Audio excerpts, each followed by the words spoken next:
মধ্যপ্রাচ্যে চলমান উত্তেজনার মধ্যে যুক্তরাষ্ট্রের প্রেসিডেন্ট ডোনাল্ড ট্রাম্প ইরানের কাছে নিঃশর্ত আত্মসমর্পণ দাবি জানিয়েছেন। সামাজিক যোগাযোগ মাধ্যমে দেওয়া এক পোস্টে ট্রাম্প বলেন, ইরানের সঙ্গে কোনো চুক্তি হবে না, শুধু নিঃশর্ত আত্মসমর্পণ। পবিত্র রমজানে এভাবেই আপন হয়ে উঠুক সবাই ইসপির আপন করা স্বাদে। ইসপি আপন করা স্বাদ।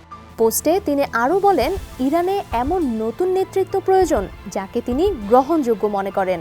তার মতে বর্তমান নেতৃত্ব সরে গেলে যুক্তরাষ্ট্র ও তার মিত্ররা দেশটির পুনর্গঠনে সহায়তা করতে পারে। ট্রাম্প একই সঙ্গে ইরানের সামরিক বাহিনী, পুলিশ ও বিশেষ বাহিনী আইআরজিসি সদস্যদের অস্ত্র ছেড়ে দেওয়ার আহ্বান জানান। তিনি বলেন, তারা আত্মসমর্পণ করলে পূর্ণ নিরাপত্তা বা দায়মুক্তি দেওয়া হতে পারে, অন্যথায় তাদের জন্য নিশ্চিত মৃত্যু অপেক্ষা করছে।